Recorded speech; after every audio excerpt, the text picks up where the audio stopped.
El infierno. Esa palabra por sí sola evoca imágenes de desesperación, fuego inextinguible y almas clamando por redención. A lo largo de los siglos, la humanidad ha imaginado este lugar como el castigo supremo para los que vivieron en pecado. Pero más allá de las representaciones cinematográficas modernas llenas de llamas, demonios de aspecto grotesco y castigos espectaculares, existe una versión mucho más compleja, profunda y simbólica, la que nos presentó Dante Alighieri en su obra monumental, La Divina Comedia.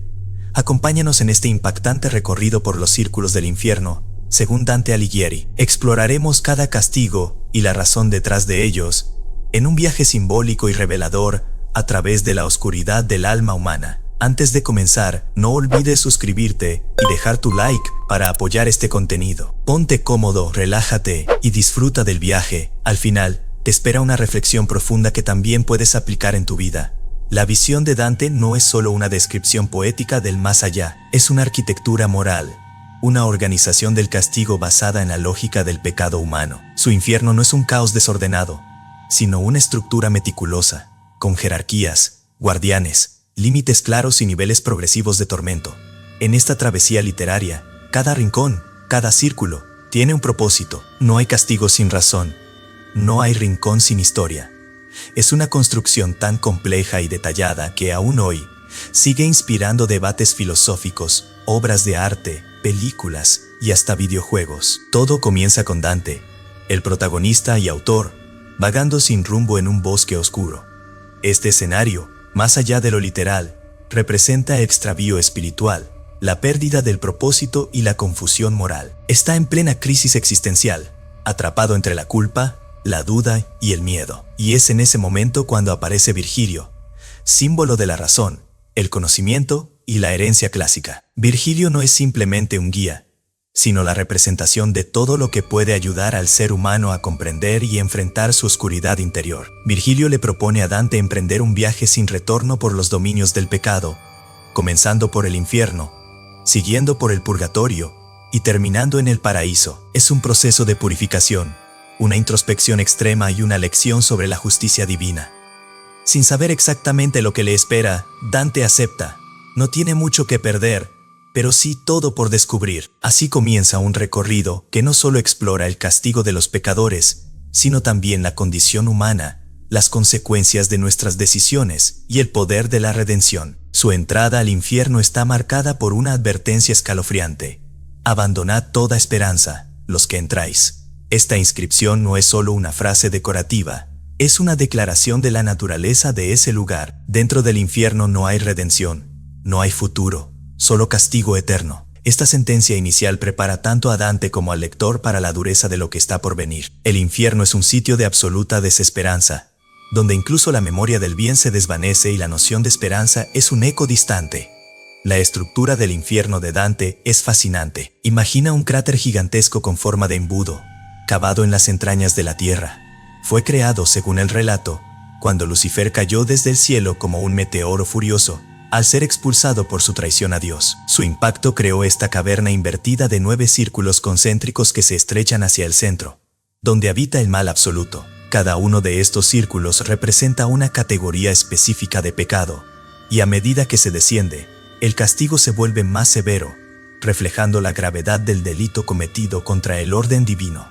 Antes de entrar en el primer círculo, hay un espacio intermedio reservado para los neutrales, aquellos que en vida no tomaron partido ni por el bien ni por el mal. Son las almas de los indecisos, los cobardes morales, que ahora corren en círculos tras una bandera sin sentido, siendo picoteados por avispas y devorados por gusanos.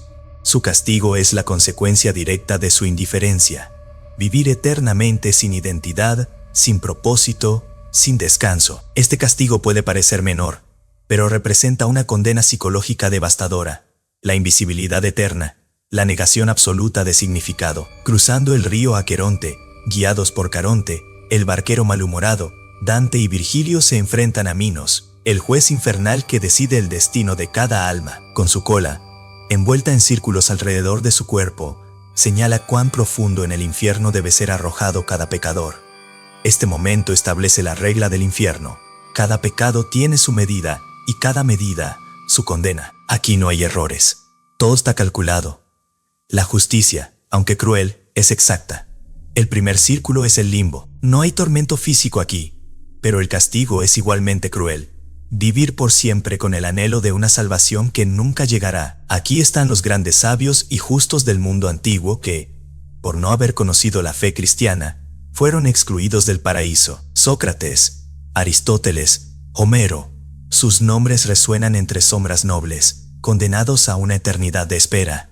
Es un lugar sereno pero doloroso, donde reina la melancolía de lo inalcanzable. Representa no solo la separación de Dios, sino la tragedia del mérito sin fe. En el segundo círculo encontramos a los lujuriosos, aquellos que dominados por el deseo, pusieron la pasión por encima de la razón.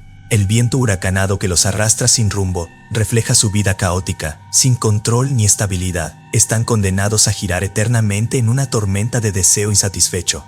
No hay descanso, no hay contacto, solo el deseo perpetuo. Su condena es simbólica.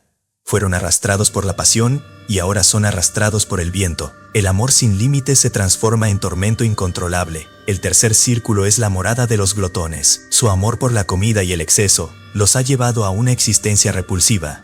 Bajo una lluvia constante de suciedad, granizo y agua pestilente, yacen en el barro, aplastados por el peso de su apetito desmedido. Cerbero, el monstruo de 3 cabezas, los devora sin piedad. Aquí, el placer se convierte en repulsión, el exceso en podredumbre. Dante no escoge castigos aleatorios. Cada uno es el reflejo lógico del pecado que lo originó. El deseo de saciarse sin medida resulta en una condena donde ni siquiera lo asqueroso tiene fin. Y esto es apenas el comienzo del descenso. Cada círculo posterior revela aspectos más oscuros del alma humana, más graves, más destructivos. La codicia, la ira, la herejía, la violencia, el fraude y finalmente la traición se irán presentando, uno por uno, como estaciones de un viaje interior que nos enfrenta con nuestras propias miserias. La progresión de los círculos no es solo física, sino simbólica. Es un mapa de la degradación espiritual que surge cuando el alma se aleja del bien.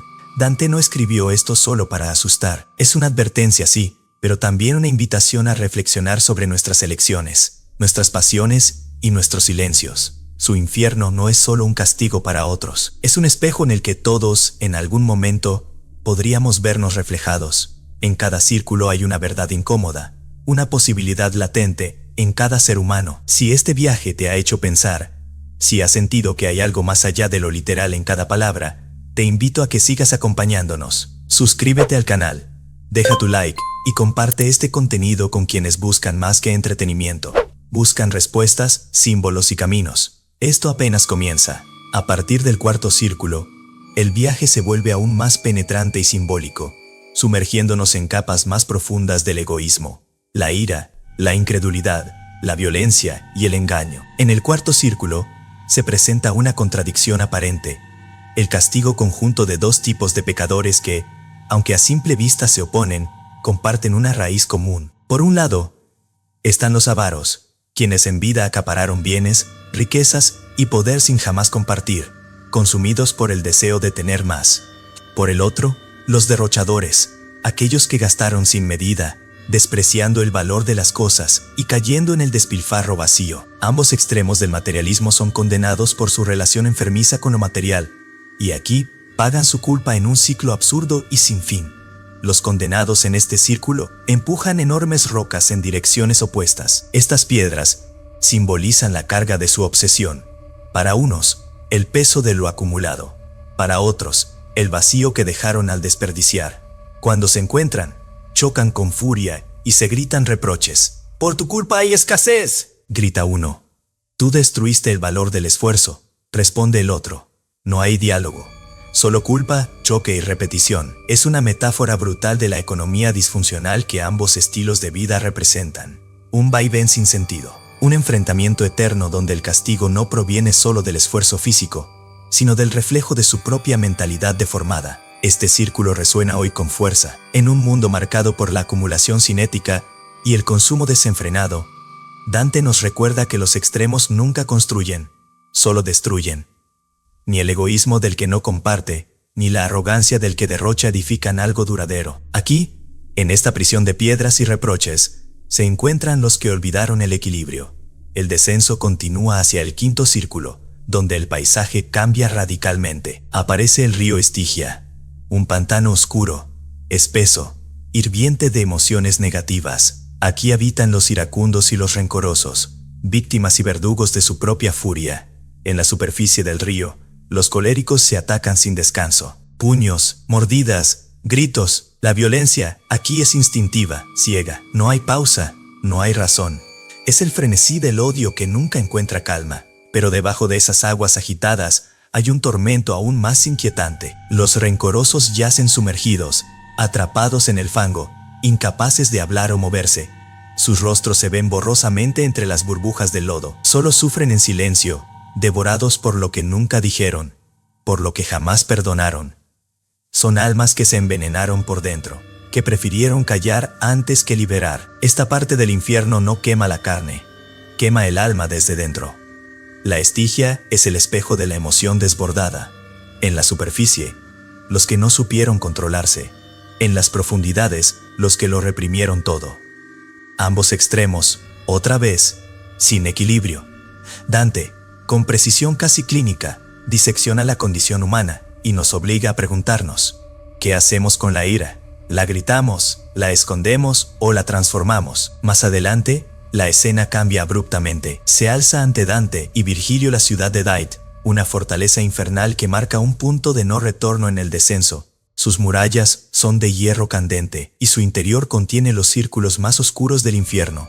Custodiando la entrada están las furias, Alecto, Megera y Tisífone, entidades de la mitología griega que encarnan la venganza. Estas figuras aterradoras, con ojos de locura, serpientes por cabello y garras afiladas, rechazan el paso de los viajeros. La tensión crece.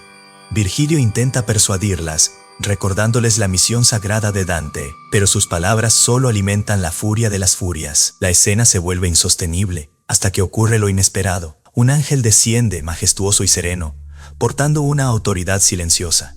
No grita, no amenaza. Su mera presencia disuelve el caos. Con un gesto, abre las puertas de Dait. La luz y la oscuridad chocan, y la oscuridad se repliega.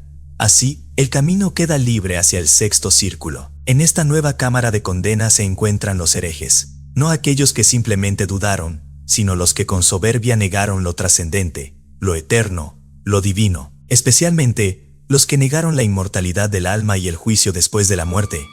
Su castigo, yacer eternamente en tumbas encendidas. No duermen, no descansan. El fuego los consume por dentro y por fuera. El pensamiento que negaron en vida, la existencia más allá del cuerpo, se convierte en su pesadilla. Estas sepulturas ardientes son cementerios sin paz. Las almas allí no son meros cuerpos carbonizados.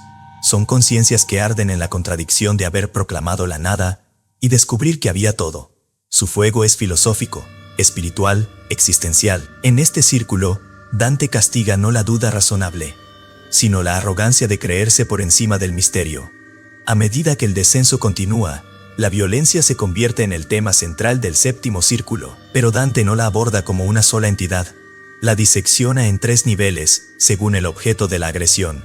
El primer nivel está reservado para los que ejercieron violencia contra otros. Asesinos, tiranos, guerreros sin alma, son condenados a sumergirse en el flegetonte, un río de sangre hirviendo. La altura a la que se hunden depende de la gravedad de sus crímenes. Centauros armados patrullan las orillas y disparan flechas a quien intente salir. La sangre que derramaron se convierte en su prisión. El segundo nivel es aún más simbólico. Aquí se hallan los suicidas, aquellos que atentaron contra su propio cuerpo, considerado por Dante como un don sagrado. Estas almas ya no tienen forma humana. Son árboles nudosos, oscuros, de los que brota sangre al ser heridos. Arpías, monstruos alados con rostro femenino, desgarran sus ramas. Cada desgarrón provoca un grito. No pueden moverse, ni defenderse. Están enraizados en su propio dolor. El tercer nivel castiga la violencia contra Dios, la naturaleza y el arte. Blasfemos, sodomitas y usureros vagan por un desierto incandescente. No hay sombra, no hay agua. Desde el cielo, llueven llamas. El suelo quema, el aire sofoca. Es un castigo total, físico, simbólico y espiritual. El orden natural ha sido ultrajado, y ahora el universo responde. Llegamos al octavo círculo, el reino del engaño.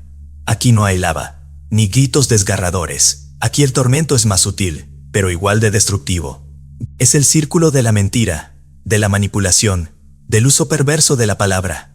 Políticos corruptos, consejeros traicioneros, seductores, estafadores, todos ellos están aquí. Sus castigos son variados, precisos y crueles, diseñados como reflejos del mal que hicieron en vida. Algunos son azotados por demonios, otros arrastrados por tormentas de fuego, otros sumergidos en excremento. En este círculo, el castigo no es solo físico, es también psicológico y social. Aquí, las máscaras caen. La palabra, ese puente entre almas, se ha usado para separar, confundir y destruir. Por eso, en el infierno de Dante, los que manipularon el lenguaje son considerados tan peligrosos como los asesinos, porque una mentira puede matar lentamente y sin dejar rastro. Así avanza el descenso. Cada círculo revela no solo un tipo de pecado, sino una lección para quien observa.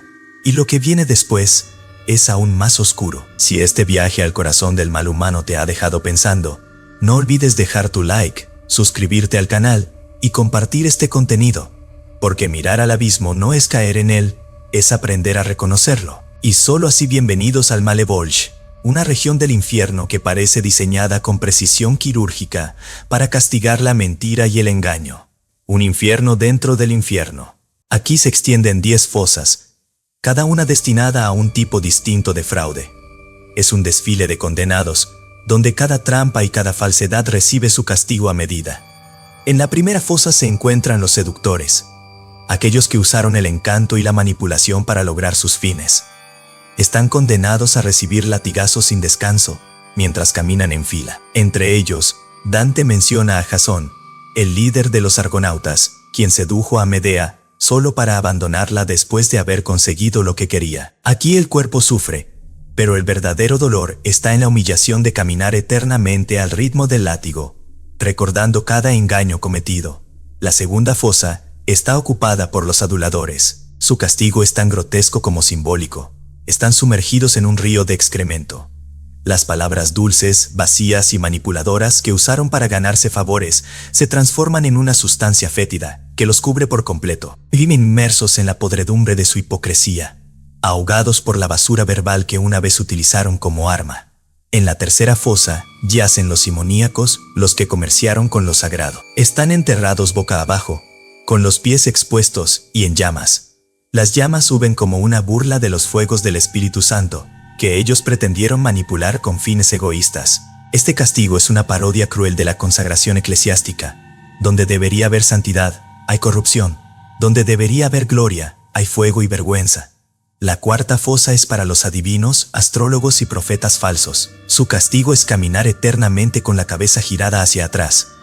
Buscaron conocer el futuro, pero ahora no pueden ver ni siquiera el presente. Su mirada está condenada a observar el pasado, avanzando sin rumbo con una distorsión física que refleja la distorsión de su alma.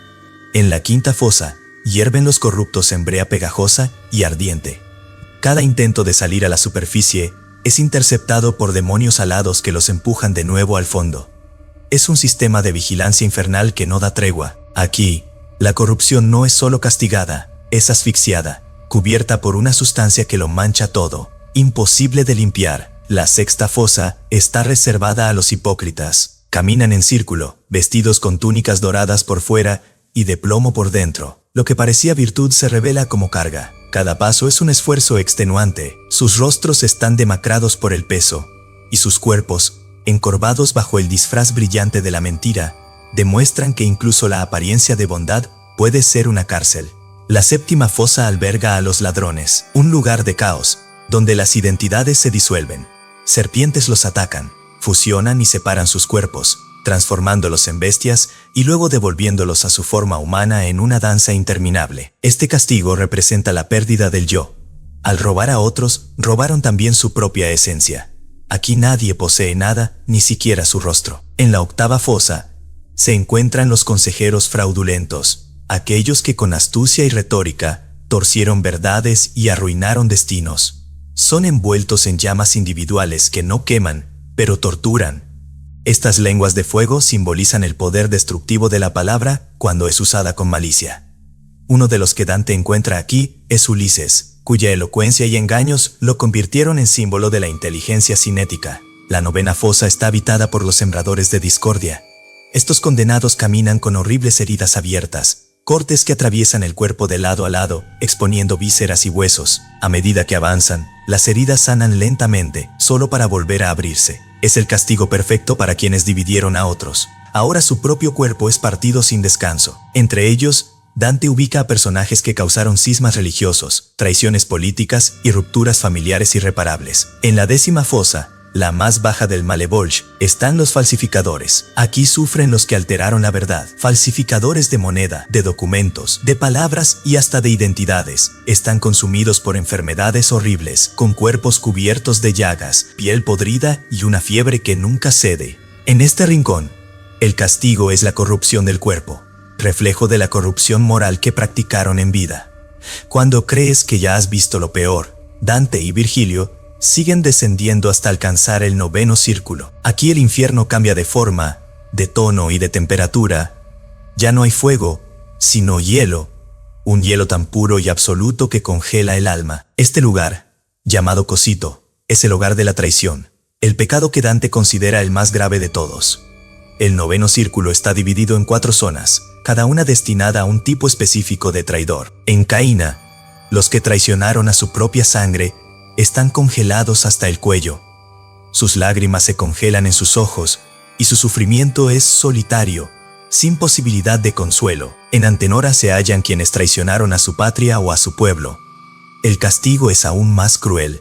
Sus cuerpos están inmovilizados, pero conscientes, sin poder gritar, moverse o liberarse del peso helado de su crimen. Ptolomea es el lugar reservado a quienes traicionaron a sus huéspedes, rompiendo el sagrado pacto de la hospitalidad. Su castigo es tan único como siniestro. Sus almas descienden al infierno antes de que sus cuerpos mueran. En la tierra, sus cuerpos siguen vivos, poseídos por demonios que actúan en su lugar. Y aún en este último tramo del descenso, cuando todo parece perdido en el silencio helado del 9º círculo, Virgilio sigue firme a su lado, como faro en la oscuridad absoluta. Su presencia recuerda que incluso en lo más profundo del abismo, no estamos completamente solos mientras tengamos guía y razón. Finalmente, la Judeca, el punto más profundo, más oscuro y más helado del infierno.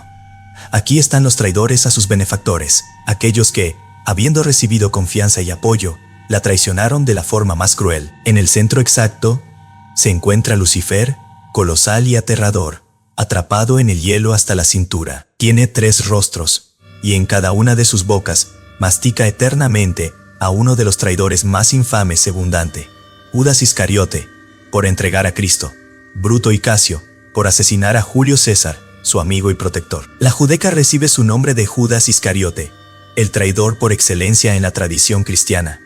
Esta sección está dedicada a quienes traicionaron no a cualquier persona, sino a sus propios benefactores, es decir, a aquellos que, habiendo recibido confianza, ayuda, guía o protección, respondieron con engaño, puñales por la espalda o ambiciones desmedidas. En este nivel, los condenados están completamente atrapados en el hielo, inmovilizados en posturas que reflejan su desesperación. Algunos yacen boca abajo, otros de espaldas, muchos apenas visibles bajo las capas de escarcha que cubren sus cuerpos. Aquí no se grita, no hay espacio para la furia, ni siquiera para el arrepentimiento vocal. El frío es tan intenso que incluso las lágrimas se congelan antes de rodar por las mejillas. Este silencio sepulcral no es solo físico, es simbólico. Representa el corte definitivo de todo lazo humano. En este lugar, los vínculos fueron destruidos por la traición, y como castigo, ningún nuevo vínculo puede formarse. Cada alma es una isla congelada, aislada incluso dentro del dolor colectivo. En el centro de este paisaje desolado yace la figura más impactante del infierno. Lucifer, también llamado Satanás, no es el rey tiránico y ruidoso que muchos imaginan, sino una criatura colosal atrapada en su propia prisión. Su inmovilidad es su castigo. Está congelado desde la cintura hacia abajo en el lago helado de Cosito, y su impotencia es tan poderosa como su forma. Lucifer posee 3 rostros, una grotesca parodia de la Trinidad divina. Cada uno de ellos mastica eternamente a una de las figuras históricas que, para Dante, representan los peores actos de traición jamás cometidos. En la boca central está Judas Iscariote, el discípulo que traicionó a Jesucristo con un beso por 30 monedas de plata. Su cuerpo es desgarrado sin cesar, en un sufrimiento que jamás conoce el alivio.